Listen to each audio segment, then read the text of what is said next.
इनेलो प्रत्याशी कुर्राराम ने नामांकन भर लिया है। जी हां, लघु सचिवालय में दाखिल किया नामांकन। इनेलो सुप्रीमो ओपी चौटाला, अभय चौटाला इस दौरान मौजूद रहे। कल ही कांग्रेस छोड़कर इनेलो में शामिल हुए थे कुर्राराम और आज उन्होंने नॉमिनेशन भी फाइल कर लिया है। तो आदमपुर उपचुनाव के नामांकन की आज आखिरी तारीख और आखिरी तारीख के दिन इनेलो के उम्मीदवार ने नॉमिनेशन फाइल कर लिया है। साथ ही साथ कांग्रेस के उम्मीदवार ने भी नॉमिनेशन फाइल किया। तो तस्वीर आपको दिखा रहे हैं। हिसार लघु सचिवालय में नॉमिनेशन करने के लिए इनेलो उम्मीदवार पहुंचे और इस दौरान इनेलो सुप्रीमो ओपी चौटाला और अभय चौटाला भी मौजूद रहे। तो बता दें कि कांग्रेस से नाराज चल रहे थे क्योंकि उन्हें टिकट नहीं दिया गया था, क्योंकि टिकट की आस में थे और टिकट जो है उनकी जगह जयप्रकाश को दे दिया गया, जिसके बाद विरोध उन्होंने जताया और कांग्रेस का साथ छोड़कर वो इनेलो में शामिल हो गए और इनेलो ने उन्हें अपना प्रत्याशी बनाया। और संदीप सैनी हमारे संवाददाता तमाम जानकारी के साथ फोन लाइन पर जुड़ चुके हैं। संदीप, क्या कुछ जानकारी? नॉमिनेशन फाइल कर लिया है इनेलो उम्मीदवार ने? जी, अभी नॉमिनेशन जो दाखिल करने की प्रक्रिया है वो जारी है। जो आरओ है उनके ऑफिस में है, जो इनेलो के प्रत्याशी थे और उनके साथ है अभय चौटाला और ओम प्रकाश चौटाला पहुंचे थे, लेकिन कार्यकर्ताओं को नीचे लघु सचिवालय के बाहर संबोधित करके वो वापस चले गए। और अभी प्रक्रिया जारी है। कुछ देर में नामांकन की जो प्रक्रिया पूरी हो जाएगी उसके बाद वो नीचे आएंगे और मीडिया से बात करेंगे। जो उम्मीदवार है कल ही कांग्रेस को अलविदा कहके ये इनेलो में शामिल हुए थे और अभय सिंह चौटाला ने कल इनके उम्मीदवार की घोषणा की थी। जी बिल्कुल संदीप, और देखिए ये भी समझना चाहेंगे क्योंकि काफी दिनों से इनेलो की तरफ से चर्चा की जा रही थी कि प्रत्याशी किसे बनाया जाए। हालांकि ऐसा कहा जा रहा है कोई मजबूत चेहरा नजर नहीं आया, जिसके बाद कांग्रेस छोड़कर जब कुर्राराम इनेलो में शामिल हुए तो उन पर दांव खेला गया। इसके पीछे की वजह क्या है? जी, साफ तौर से इनेलो पहले कहती रही थी कि उन्होंने एक कमेटी का गठन किया हुआ है और वो कमेटी रिपोर्ट सौंपेगी, उसके बाद वो उम्मीदवार की घोषणा करेंगे।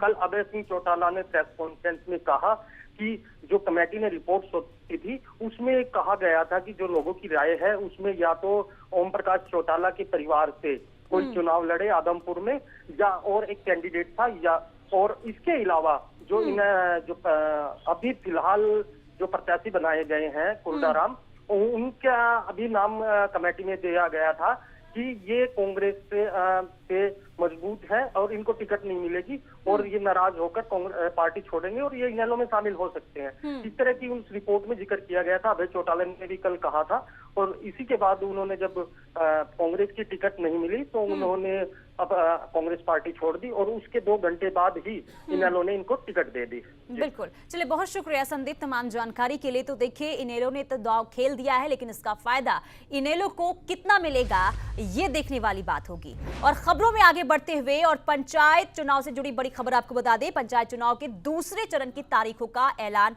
हो चुका है। 12 नवंबर को दूसरे चरण का चुनाव होगा। 3 चरणों में पंचायत चुनाव होंगे। पार्टियों के सिंबल आरक्षित रहेंगे और 9 नवंबर को जिला परिषद के लिए वोटिंग होगी।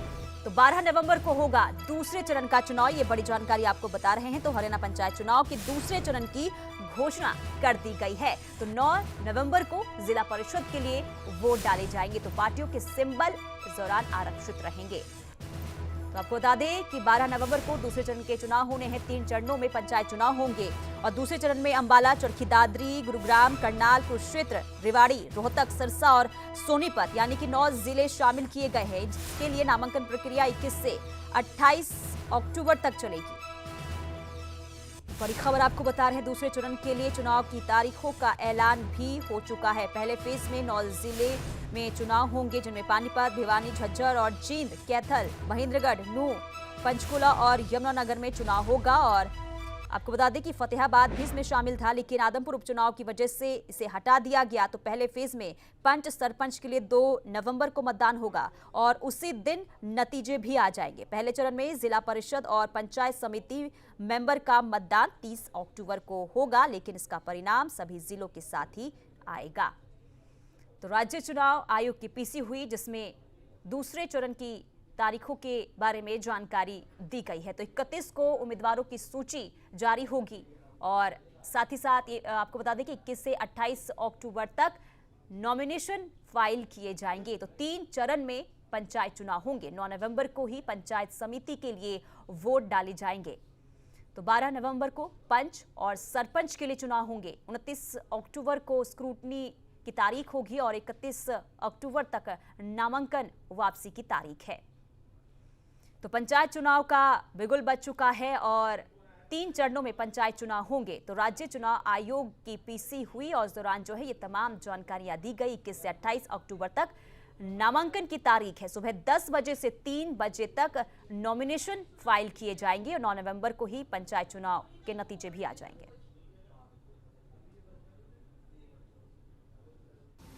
अंबाला, चरखी दादरी, गुरुग्राम, करनाल, कुरुक्षेत्र, रेवाड़ी, रोहतक, सिरसा और सोनीपत, ये अब दूसरे फेज में इनमें जो भी पंचायत समितियां हैं उनके सदस्यों का, जिला परिषद हैं उनके सदस्यों का और जितनी पंचायतें, ग्राम पंचायतें इसमें आएंगी उनके पंचों और सरपंचों का चुनाव करूँ।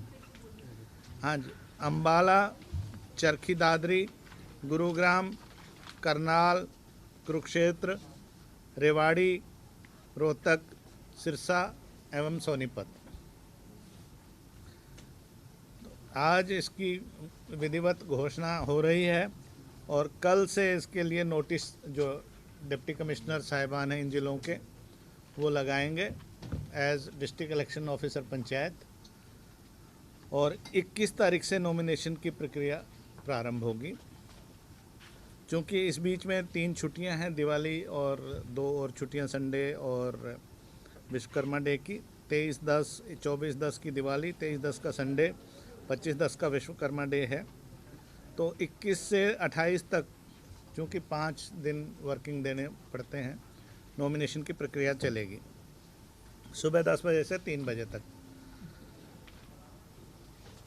29-10 को इन नॉमिनेशन पेपर्स की स्क्रूटनी होगी और फिर एक संडे है बीच में 30 का। तो 31-10 को अगर कोई विड्रॉल करना चाहता है तो वो 3 बजे तक रहेगा।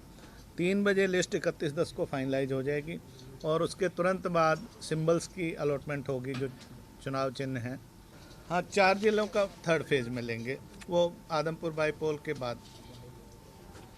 टाइमिंग जो रहेंगी अभी इसके बाद फिर अगर चुनाव कहीं आवश्यक हुए तो 9-11 को जिला परिषद और पंचायत समितियों के इन 9 जिलों के सदस्य जो होंगे उनके होंगे 9-11 को वेडनेसडे को, और सरपंचों पंचों के इन सभी 9 जिलों के ग्राम पंचायतों के 12-11 को होंगे सैटरडे को।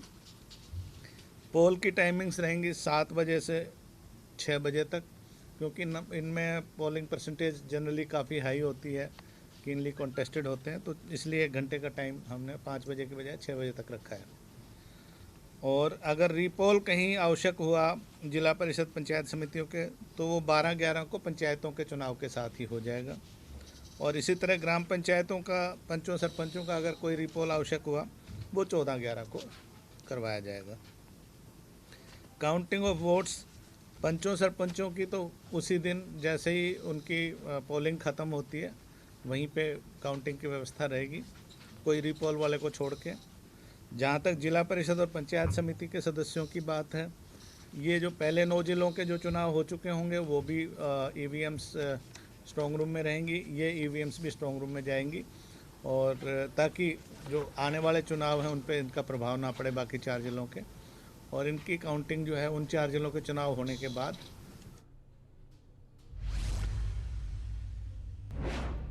तो पंचायत चुनाव का बिगुल बज चुका है, यानी कि इस बार सूबे में 2-2 चुनाव, और एक तरफ जहां पंचायत चुनाव तो दूसरी तरफ आदमपुर उपचुनाव, यानी कि चुनावी समर सूबे में है। ऐसे में देखना यह होगा कि इस बीच आखिर बाजी कौन मार जाता है। खबरों में आगे बढ़ते हैं।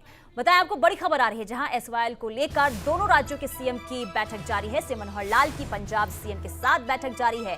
बैठक में दोनों राज्यों के सीएम सहित कई अधिकारी शामिल हैं। चंडीगढ़ के हरियाणा निवास में बैठक जारी है।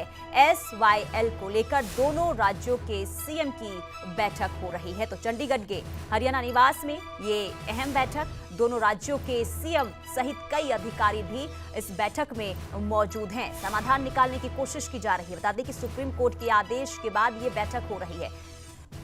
और राज ठाकुर एसोसिएट एडिटर हमारे साथ तमाम जानकारी के साथ फोन लाइन पर जुड़ चुके हैं। राज, फिलहाल इस बैठक को लेकर क्या कुछ जानकारी निकलकर सामने आ रही है? देखिए, दोनों प्रदेशों के सीएम बैठक कर रहे हैं, अधिकारी भी मौजूद हैं और अगर अभी बैठक की बात करें तो बैठक चल रही है, लेकिन एक इन्फॉर्मेशन जो निकल कर सामने आ रही है वो ये कि एक साथ दोनों सीएम प्रेस कॉन्फ्रेंस नहीं करेंगे। पंजाब के सीएम वापस पंजाब भवन जाकर प्रेस कॉन्फ्रेंस करेंगे और हरियाणा निवास में सिर्फ सीएम मनोहर लाल मीडिया से मुखातिब होंगे। तो इससे इसे कहा यह भी जा सकता है कि बैठक से बहुत पॉजिटिव चीजें अगर निकलती तो दोनों एक साथ प्रेस कॉन्फ्रेंस कर सकते थे, लेकिन वैसा होता हुआ फिलहाल नहीं दिखाई दे रहा है। बहरहाल मुद्दा बहुत बड़ा है और पंजाब और हरियाणा के लिए हमेशा ये मसला बड़ा रहा है। और अगर आप कहें कि हरियाणा के गठन के बाद से लेकर लगातार अप्रैल का मसला बहुत बड़ा रहा है और अभी भी वो मसला वहीं का वहीं नजर आ रहा है। बहरहाल सुप्रीम कोर्ट के फैसले के बाद ये मुमकिन हो पाया कि भगवंत मान खुद आए हरियाणा निवास और यहाँ पर आकर वो बैठक कर रहे हैं सीएम के साथ। क्योंकि पहले ये देखा गया कि सीएम के साथ बैठक नहीं हो पा रही थी और हरियाणा सरकार की तरफ से ये कोर्ट में कहा गया था कि वो इच्छा जाहिर नहीं कर रहे हैं। कोर्ट के दखल और आदेश के बाद ये बैठक मुमकिन हो पाई है और ये बैठक अभी भी चल रही है। जी और बैठक कितनी देर और चलेगी राज? और इसी के साथ साथ देखिए, सुप्रीम कोर्ट में भी जवाब जो है दाखिल करना है, तो क्या लगता है कि इस बैठक के बाद कोई सहमति बनती नजर आएगी दोनों राज्यों के बीच में? क्योंकि जिस तरीके से आपने भी जानकारी दी कि लग नहीं रहा है कि दोनों राज्य जो है एक मुद्दे पर सहमत होते हुए नजर आएंगे, तो ऐसे में सुप्रीम कोर्ट में जवाब दाखिल करना है। देखिए, बेहद मुश्किल लग रहा है यहाँ से किसी नतीजे पे पहुंच पाए, क्योंकि आप अगर मौजूदा वक्त को देखें तो आम आदमी पार्टी की सरकार पंजाब में, उनके लिए ये मुश्किल जरूर होगा कि वो किसी निष्कर्ष पर ना पहुंचे, क्योंकि इसका सीधा इम्पैक्ट हरियाणा के उपचुनाव और पंचायत चुनाव पर पड़ेगा। आम आदमी पार्टी के लिए दिक्कतें उपचुनाव में हो सकती हैं, लेकिन वो पंजाब के वोटर्स और पंजाब के लोगों को नाराज करके हरियाणा में अपने लिए जमीन नहीं तलाशेंगे। और इसी कारण ये कहा जा सकता है कि बहुत पॉजिटिव बैठक से कुछ निकल जाए, क्योंकि पंजाब के कोई भी सीएम रहे वो लगातार ये कहते रहे हैं कि हम पानी नहीं दे पाएंगे, हमारे पास इतना सफिशिएंट पानी नहीं है कि हम किसी के साथ भी शेयर कर पाएं। बहरहाल जब ये बैठक खत्म होगी उसके बाद जो ठीक है राज, नजर बनाए रखिए। बैठक खत्म होती है तो क्या कुछ निकलकर सामने आता है, इस पर भी नजर बनाए रखिए। फिलहाल के लिए बहुत शुक्रिया। और खबरों में आगे बढ़ते हुए बड़ी खबर आपको बताएं, हिमाचल विधानसभा चुनाव को लेकर बड़ी खबर आ रही है, जहां चुनाव की तारीखों का आज ऐलान हो सकता है। जी हां, चुनाव आयोग 3 बजे प्रेस कॉन्फ्रेंस करेगा और इस दौरान जो है चुनाव की तारीखों का ऐलान संभव है। 67 सीटों पर होने हैं विधानसभा चुनाव और इसे लेकर देखिए, हिमाचल विधानसभा चुनाव को लेकर आज चुनाव आयोग प्रेस कॉन्फ्रेंस करेगा, जिसमें चुनाव की तारीखों का ऐलान हो सकता है। तो इसी के साथ ही पूरे प्रदेश में आचार संहिता भी लग जाएगी, लेकिन नजर इस पर बनी रहेगी कि आखिर प्रेस कॉन्फ्रेंस के दौरान क्या आज चुनाव की तारीखों का ऐलान होता है या फिर नहीं। तो 67 विधानसभा सीटों पर वोटिंग होनी है। 2 तस्वीरें आपको दिखा रहे हैं, जहां 67 सीटों के लिए वोटिंग होनी है और 3 बजे चुनाव आयोग की प्रेस कॉन्फ्रेंस होगी।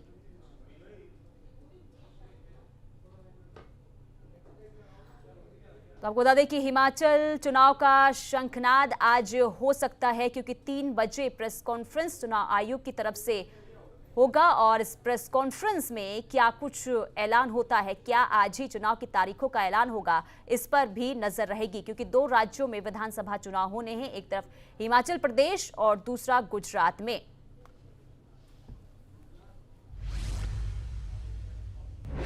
और इधर शिमला में हिमाचल कैबिनेट की अहम बैठक जारी है। सीएम जयराम ठाकुर की अध्यक्षता में बैठक जारी है। जयराम ठाकुर की आखिरी कैबिनेट बैठक में कई अहम मुद्दों पर चर्चा हो रही है। तो सीएम जयराम ठाकुर की अध्यक्षता में बैठक जारी है। आपको बता दें कि इस बैठक में कई अहम मुद्दों पर चर्चा होगी। तो जयराम सरकार की ये आखिरी कैबिनेट बैठक, और इस बैठक को अहम माना जा रहा है क्योंकि कई अहम मुद्दों पर चर्चा होगी। और दूसरी तरफ देखिए, आज चुनाव की तारीखों का ऐलान भी हो सकता है, जिसके बाद जो है आचार संहिता लग जाएगा और इसके बाद जो है प्रदेश में सारे काम ठप हो जाएंगे। और इसी वजह से देखिए, आज लगातार बैठकों का दौर भी जारी है। और अरुण उनियाल हमारे ब्यूरो चीफ तमाम जानकारी के साथ फोन लाइन पर जुड़े हुए हैं। अरुण जी, देखिए बैठक चल रही है शिमला में, हिमाचल कैबिनेट की अहम बैठक। इस बैठक में क्या कुछ निकलकर सामने आ रहा है, क्या कुछ जानकारी, क्या कुछ अपडेट?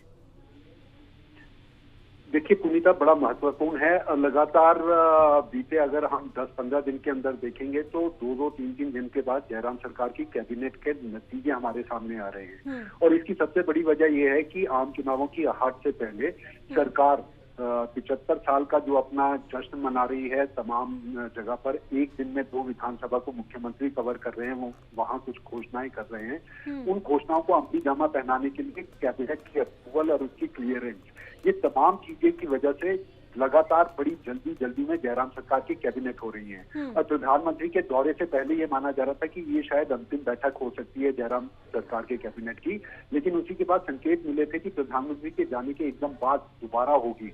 और उसकी वजह ये है, देखिए हाटी समुदाय को लेकर कल अमित शाह सिरमौर सतौन आना चाहते हैं और उसको लेकर जो सरकार को वहां पर जरूरत पड़ेगी, जिन ऐलानों के लिए पुख्ता तरीके से कैबिनेट की अप्रूवल की जरूरत पड़ेगी, सरकार को नोटिफिकेशन जारी करने होंगे, उनकी तमाम बातों को लेकर ये कैबिनेट देखी जा रही है। कर्मचारियों के तमाम मुद्दे हैं, वेतन विसंगतियों के मामले हैं, ऐसी घोषणाएं जो मुख्यमंत्री लगातार इन दौरों में कर रहे हैं, तो उसको लेकर ये अहम बैठक अभी चल रही है। लेकिन माना यह जा रहा है कि चुनाव आयोग की इस घोषणा के बाद 3 बजे अगर प्रेस कॉन्फ्रेंस होती है तो उसके साथ ही ये अंतिम साबित हो सकती है जयराम सरकार की कैबिनेट।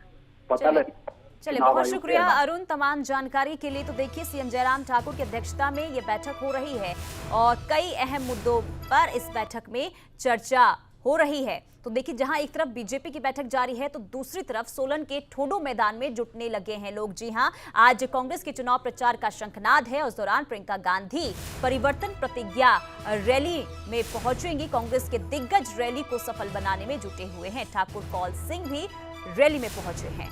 तो सोलन के ठोडो मैदान में लोग जुटने लगे हैं, तमाम समर्थक कांग्रेस के जुटने लगे हैं। आज कांग्रेस के चुनाव प्रचार का शंखनाद। आपको बता दें कि प्रियंका गांधी आज पहुंचेंगी, चुनावी हुंकार भरेंगी। यहां से प्रियंका गांधी परिवर्तन प्रतिज्ञा रैली करेंगी, चुनावी सभा को संबोधित करेंगी। कांग्रेस के दिग्गज भी इस रैली को सफल बनाने में जुटे हुए हैं। तो तमाम तैयारियां कर ली गई है। प्रियंका गांधी पहुंचेंगी और इस रैली के माध्यम से प्रियंका गांधी क्या कुछ कहती हैं, ये देखने वाली बात होगी। तो सोलन के ठोडो मैदान में लोगों के जुटने का सिलसिला शुरू हो चुका है। तमाम कांग्रेस के समर्थक जुटने शुरू हो चुके हैं और इस रैली को सफल बनाने के लिए कांग्रेस के तमाम कार्यकर्ता जी तोड़ मेहनत कर रहे हैं, क्योंकि देखिए चुनाव होने हैं और इस चुनावी समर में जिस तरीके से तमाम पार्टियां पूरी तरीके से जोर आजमाइश कर रही है कि जनता को किस तरीके से अपने पाले में किया जाए, और इसी कड़ी में आज कांग्रेस की तरफ से भी ये रैली की जा रही है। सोलन के ठोडो मैदान में लोगों के पहुंचने का सिलसिला जारी है। प्रियंका गांधी पहुंचेंगी और रैली को संबोधित करेंगी। साथ ही साथ तमाम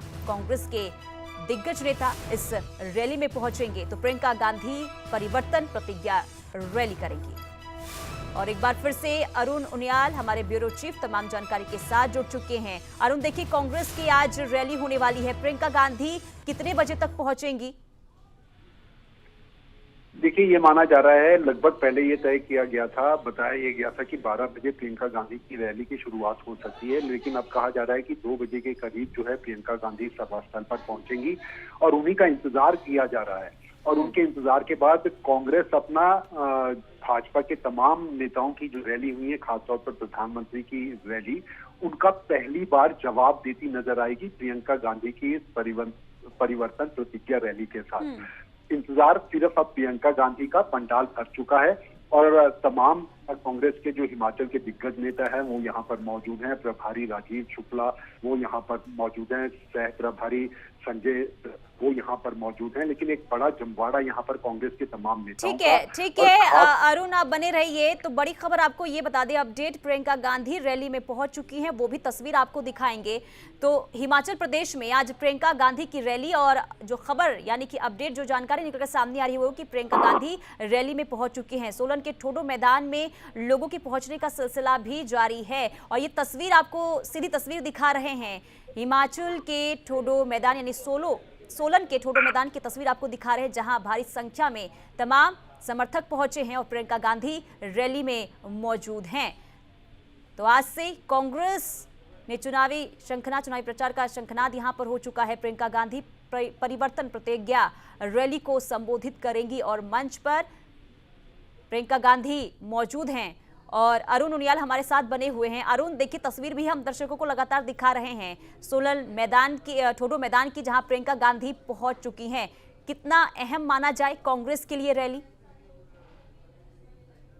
कांग्रेस के लिए खास तौर पर जब वो सत्ता वापसी की कोशिश कर रही है और ऐसे मौके पर जब बड़े नेताओं, भाजपा के बहुत बड़े चेहरे प्रधानमंत्री के साथ लगातार यहाँ पर दौरों के भीतर भाजपा कदमताल करती नजर आई है, चुनावी बयार बहती नजर आई है, तो ये पहली प्रियंका गांधी की रैली कांग्रेस के कार्यकर्ताओं में कांग्रेस पार्टी के बिखरे हुए कुनबे को कितना संगठित कर पाती है, उस सब और एक नया इशारा देती जरूर नजर आएगी। खासतौर पर ऐसे वक्त पर जब पूर्व मुख्यमंत्री वीरभद्र सिंह दिग्गज नेता हिमाचल प्रदेश के रहे हैं और उनके वर्चस्व की लड़ाई के भीतर कांग्रेस के अंदर एक गहरा भीतर घात जो है वो अंदर ही अंदर खाते दिखाई देता रहा है। ऐसे में प्रियंका गांधी कम से कम एक पलटवार करती नजर आएंगी प्रधानमंत्री नरेंद्र मोदी के। ठीक है अरुण, आप बने रहिए, सीधी तस्वीर दर्शकों को दिखा रहे हैं। तो प्रियंका गांधी मंच पर मौजूद है और उन्हें धनीराम शांडिल जी शॉल और टोपी के साथ श्रीमती प्रियंका गांधी जी का आप तालियां बजाते रहिएगा और मोमेंटो भी वो देंगे।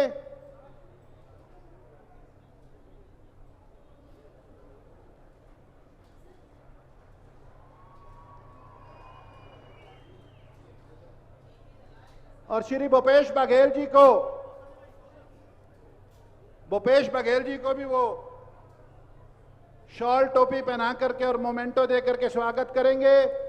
श्री बघेल जी पिछले 2 महीनों से श्री राजीव शुक्ला जी के साथ कंधे से कंधा मिला करके हिमाचल में चुनाव में साथ दे रहे हैं। हम उनका भी बहुत बहुत स्वागत करते हैं, अभिनंदन करते हैं। श्री राजीव शुक्ला जी को जो हमारे प्रभारी है, पिछली 2 साल से जिन्होंने पूरी कांग्रेस में ताकत दिखाई है, यहां पर इकट्ठा किया है, शुक्ला जी को इतना ही है।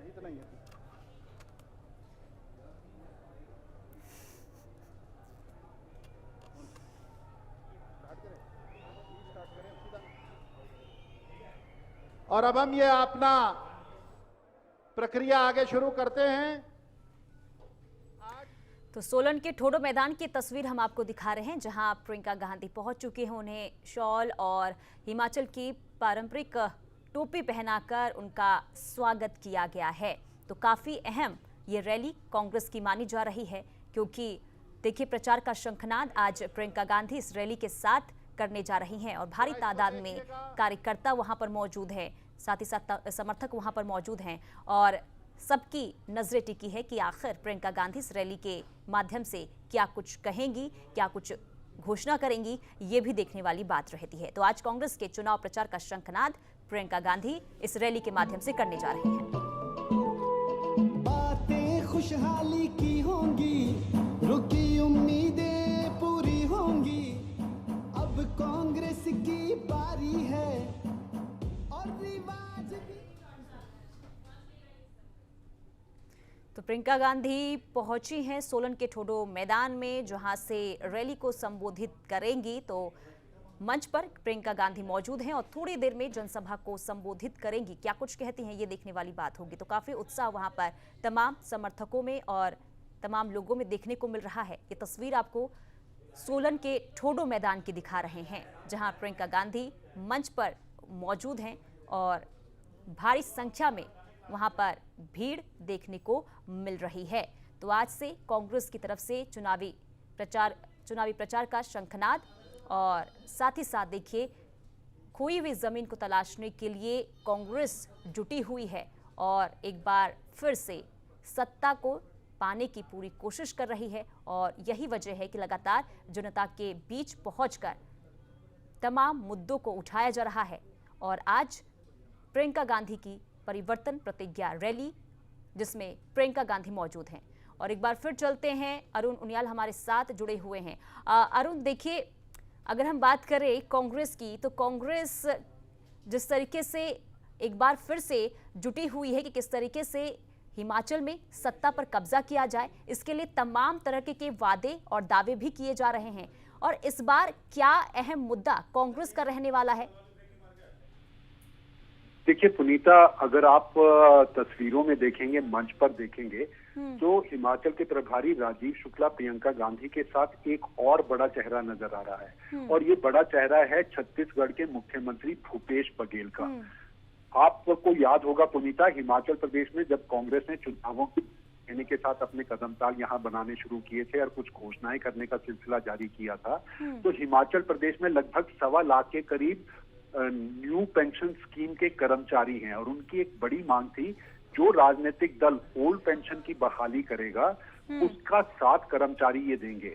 तो भूपेश बघेल के चेहरे के साथ प्रियंका गांधी की इस चेहरे रैली के जरिए एक तस्वीर जरूर हमें दिखाई दे रही है कि ओल्ड पेंशन बहाली का जो छत्तीसगढ़ में फैसला ले लिया गया, जो राजस्थान में ले लिया गया, भले ही भाजपा ये कहती है उसे लागू नहीं किया गया, तो आज के मंच से क्या कोई नई बात प्रियंका गांधी, भूपेश बघेल या कांग्रेस पार्टी करती नजर आएगी? दूसरा सबसे बड़ी चुनौती देखिए प्रियंका गांधी खासतौर पर गांधी परिवार के साथ या कांग्रेस पार्टी के भीतर की है। देश के भीतर की परिस्थितियों से आप अलग उसको देखेंगे तो बहुत बड़ा करिश्मा गांधी परिवार का उत्तर प्रदेश में, उत्तराखंड में उनकी मशक्कत जरूर दिखाई दी, लेकिन वो चेहरे का बदलाव है वो सत्ता में आने वाले उस पर बदलता ठीक है अरुण, बहुत शुक्रिया तमाम जानकारी के लिए। तो सीधी तस्वीर आपको दिखा रहे थे हिमाचल के सोलन के ठोडो मैदान की, जहां प्रियंका गांधी पहुंच चुकी है। सबकी नजरें टिकी हैं कि इस रैली के माध्यम से प्रियंका गांधी क्या कुछ घोषणा करती हैं।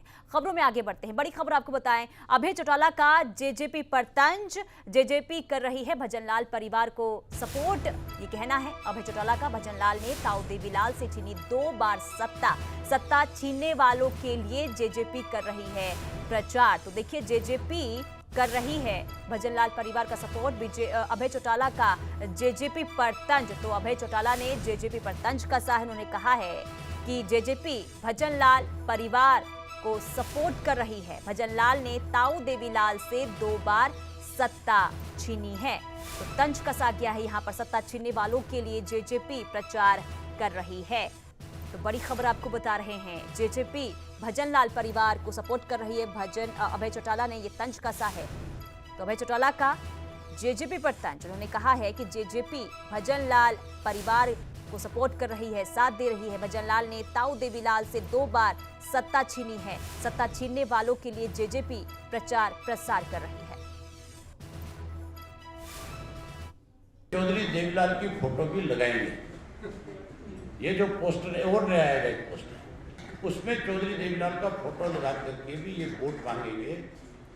लेकिन मैं लोगों से ये पूछूंगा कि जिस चौधरी भजनलाल ने चौधरी देवीलाल के साथ 2 बार दगा करके उनसे सत्ता छीनने का काम किया, क्या उसके परिवार का कोई व्यक्ति भजनलाल के परिवार के सदस्य को अगर समर्थन करता है या उसके लिए कोई वोट मांगता है, तो लोग भी ये मान के चलो उस बात के ऊपर अपनी तरफ से कटाक्ष करेंगे कि भाई भजनलाल का परिवार तगड़ा है जिसने चौधरी देवीलाल के पोतों को इस काम लगा दिया।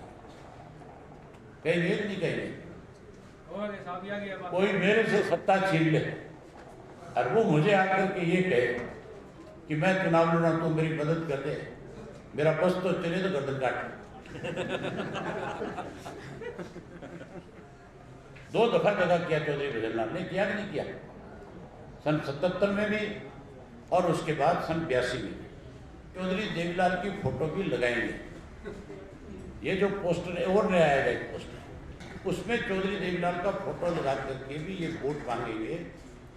लेकिन मैं लोगों से ये पूछूंगा कि जिस चौधरी भजनलाल ने चौधरी देवीलाल के साथ 2 बार दगा करके उनसे सत्ता छीनने का काम किया, क्या उसके परिवार का कोई व्यक्ति भजनलाल के परिवार के सदस्य को अगर समर्थन करता है या उसके लिए कोई वोट मांगता है, तो लोग भी ये मान के चलो उस बात के ऊपर अपनी तरफ से कटाक्ष करेंगे कि भाई भजनलाल का परिवार तगड़ा है जिसने चौधरी देवीलाल के पोतों को इस काम लगा दिया।